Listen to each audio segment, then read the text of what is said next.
सब काम हो रहा है। जय गुरु जी। उस समय हम लोगों की पोजीशन ऐसे हो गई थी जैसे कि एक डूबता हुआ सूरज होता है, एक डूबती हुई नाव होती है, वो सिचुएशन हमारी चल रही थी। प्रोफेशन वाइज, हेल्थ वाइज हम लोग एकदम डूब चुके थे। और ऐसे में गुरुजी का बुलावा हमें 3 साल से आ रहा था। लेकिन हर बार हम ये सोचकर कि हम किसी और गुरुजी को मानते हैं तो हम क्यों जाएं, और हम साईं बाबा को मानते हैं तो हम क्यों जाएं। ये इफ बट में हमने अपने 3 साल वेस्ट कर दिए। लेकिन वो कहते हैं ना कि जब समय लिखा होता है कि आपको गुरु मिलने हैं, आपको भगवान मिलने हैं, पूर्व जन्म के जब बीज अंकुरित होते हैं तो हमें गुरु के दर्शन होते हैं, संपूर्ण गुरु मिलता है। और वही मेरे जीवन में हुआ। वो आंटी जो मेरे को सत्संग सुनाती थी गुरुजी के, वो 3 साल तक रेगुलर मुझे सत्संग सुनाते रहे। तो एक दिन मेरे को मन में बहुत शर्मिंदगी हुई कि वो बेचारे 3 साल से सत्संग सुनाए जा रहे हैं अपने गुरुजी के, और उनके दिल को रखने के लिए, उनको खुश करने के लिए मुझे एक बार उन महापुरुष के दर्शन कर लेने चाहिए। अब हम क्यों नहीं जा रहे थे, और मेरे अंकल को मनाना बहुत मुश्किल था गुरुजी के पास ले जाना, क्योंकि मैंने उनसे खुद ही प्रॉमिस लिया था। हम सब बाबाओं और ज्योतिषों के चक्कर काट चुके थे और सब लोगों ने हमें इतना लूटा था कि हम लोग अब किसी और बाबा को नहीं फेस करना चाहते थे। तो मैंने ही अपने हस्बैंड से ये प्रॉमिस लिया था कि मैं किसी बाबा के पास आज के बाद नहीं जाऊंगी, आपने जाना है तो जाओ। लेकिन जब मिल्टन के गुरुजी के पास जाना था तो मेरे को लगा कि मैंने कैसे मनाऊं, खुद ही प्रॉमिस लिया था, खुद ही तोड़ रही हूँ। तो मैंने इनको बोला कि आज मेरा बर्थडे है, मैं जैसे मनाना चाहूँ मुझे मनाने देना। इन्होंने कहा ठीक है मना लेना। तो इन्होंने सोचा कि शायद ये मूवी जाएगी, रेस्टोरेंट में जाएगी। लेकिन थोड़ी देर बाद मेरे को लगा कि भी इनको ना झूठ नहीं बोलना चाहिए, सच बता देना चाहिए। थोड़ी देर बाद में इनके पास गई, मैंने कहा ऐसा है कि आपने मेरे को प्रॉमिस दिया है, आज हम शाम को ना नूतन के गुरुजी के पास जाएंगे और वहीं लंगर करेंगे। कहते तूने ना प्रॉमिस लेके मेरे को फंसा दिया है, अब मैं आज जाऊँगा, आज के बाद नहीं जाऊँगा।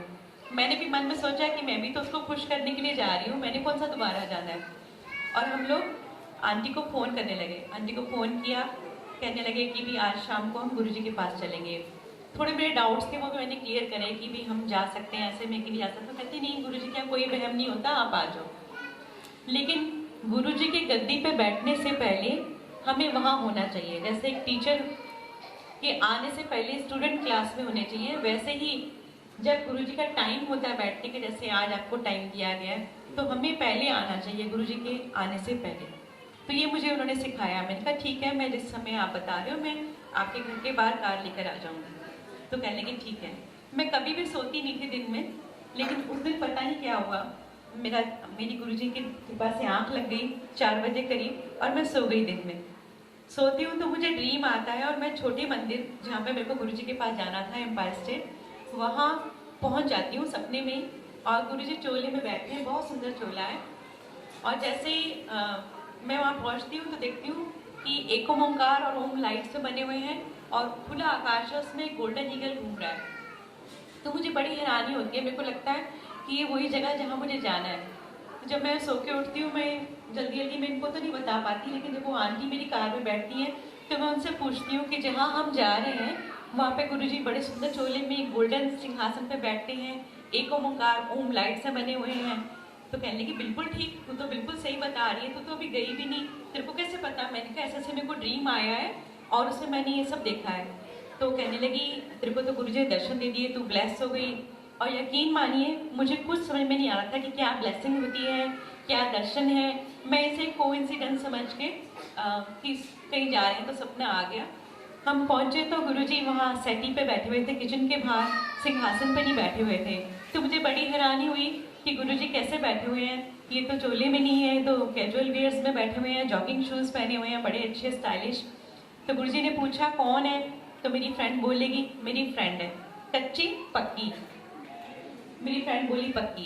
गुरुजी कहते की कर देने। हमने कहा हम गुरुजी गाना गाते हैं। क्यों जा गाते हो। मैंने कहा गुरुजी कैसे बताऊं कैसे गाते हैं हम, आप सुनोगे तो मालूम चलेगा। चंगा फिर बह जा, कितने का रहने वाला है। तो इन्होंने बोला मैं जम्मू का रहने वाला है। तो मुझे कहने लगे तू ते हिमालय चंडीगढ़ दे कोल दी सरदारनी है।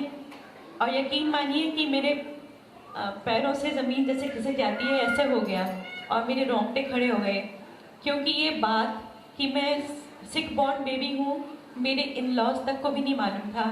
मैं हिंदू फैमिली में पड़ी बड़ी हुई थी, वहीं अडॉप्टेड बच्चा थी। सिख बॉर्न बेबी हूँ ये किसी को भी नहीं मालूम था, सिवाय मेरी कुछ स्कूल टाइम की फ्रेंड्स जिनको मैंने कभी शेयर किया होगा, या मेरे हस्बैंड को मालूम है। किसी को भी नहीं पता था कि मैं सिख बॉर्न हूँ। तो गुरुजी को कैसे मालूम चल गया, ये मेरे को बड़ी हैरानी हुई। मुझे नहीं मालूम था कि गुरुजी अंतर्यामी है, वो तो सब जानते हैं। जैसे ही हम एंटर करते हैं गुरुजी के दरबार में, तो हमारे तीनों जन्म की फाइल्स जो होती हैं वो खुल जाती हैं। गुरुजी को सब पता होता है कि कौन, क्योंकि उनकी आज्ञा से तो हम यहाँ आ पाते हैं। लेकिन मेरे को समझ नहीं थी, मैं सोचते सोचते बैठ गई कि शायद मैंने नूतन को अपनी फैमिली का कुछ बताया कि नहीं बताया। मैंने कहा ऐसी कोई पर्सनल बात भी नहीं हुई। बैठ गए। मुझे जैसे आज आपको यहाँ पे चाय प्रसाद मिल रहा है, वैसे ही मुझे चाय प्रसाद मिला। और एक बहुत पुरानी प्रॉब्लम थी मेरे गले में, वो चाय प्रसाद पीने के बाद मेरे को ऐसा लगने लगा कि उसमें राहत मिल रही है। फिर भी मैंने अपना ब्रेन लगाया, मैंने कहा इसमें शायद लौंग है और वो दालचीनी डली हुई है जिससे मेरे को रिलीफ मिल रहा है। मुझे नहीं पता था कि ये चाय प्रसाद जो है वो क्योर है, ये अमृत प्रसाद है, मुझे नहीं मालूम था। वो मैंने पी लिया। उसके बाद हमें लंगर मिला। लंगर में बहुत मिर्च थी जो मुझे अकेले खानी पड़ी, बच्चे जो थे वो उन्होंने नहीं खाई। और पहले ही गुस्से में मेरी जो है वो आँखों में से धुआं, नाक में से पानी, कानों में से धुआं ऐसा निकलना शुरू हो गया। मेरे को लगा कि शायद यहाँ पे कोई पानी सर्व करने आएगा। अभी मेरी हिचकियाँ ऐसी हो रही हैं, आँखों में से आंसू आ रहे हैं और गाल एकदम जैसे लगता है हीट निकल रही है। तो मैंने गुरुजी की तरफ देखा कि भी कोई पानी मंगाएगा, गुरुजी मेरे को देखेंगे कि मैं इतना रो रही हूँ तो कोई पानी लेकर आएगा, लेकिन पानी नहीं आया। वो गुरुजी मेरी कुछ क्योर कर रहे थे उस लंगर से, तो वो मुझे बाद में समझ में आया। तो जैसे लंगर करके हम तो बाहर से जाने लगे थे, तब हमें मालूम चला कि गुरुजी से आगे लेके जाना होता है। वापस आए गुरुजी के पास, मैंने मत्था टेका। गुरुजी कहते ऐश करो आंटी। तो मैंने गुरुजी को ऐसे देखा कि भी जो मेरा जीवन अभी चल रहा है उसमें ऐश करने का तो कहीं से कहीं कोई पॉइंट ही नहीं है। शायद गुरुजी को पता ही नहीं कि हमारी स्थिति क्या है, लेकिन आज देखो क्या कर रहे हो, ऐश कर रहे हैं।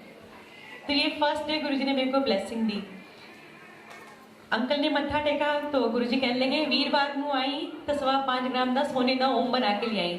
अंकल ने मेरी तरफ देखा, मैंने अंकल की तरफ देखा। हमने कहा लोग ये तो फिर से लुट गए हम, जैसे और बाबा लेते थे वैसे ही। फिर हमने सोचा रास्ते फिर हम बात करते चले गए कि भी सोने का ओम सारे संगत से लेते होंगे, अच्छा तभी लंगर चल रहे हैं, सुंदर सुंदर चोले पहन के बैठे हैं, है ना।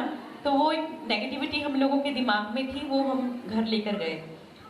तो जब आंटी का फ़ोन आ गया नेक्स्ट डे कि सदा को तो बड़ी ब्लेस है, तेरे से गुरुजी ने इतनी बातें करी, यहाँ पे 14-14 साल तक लोग आते हैं, गुरुजी उनको ऐसे ऐसे कर देते हैं और चले जाते हैं, बात नहीं करते हैं।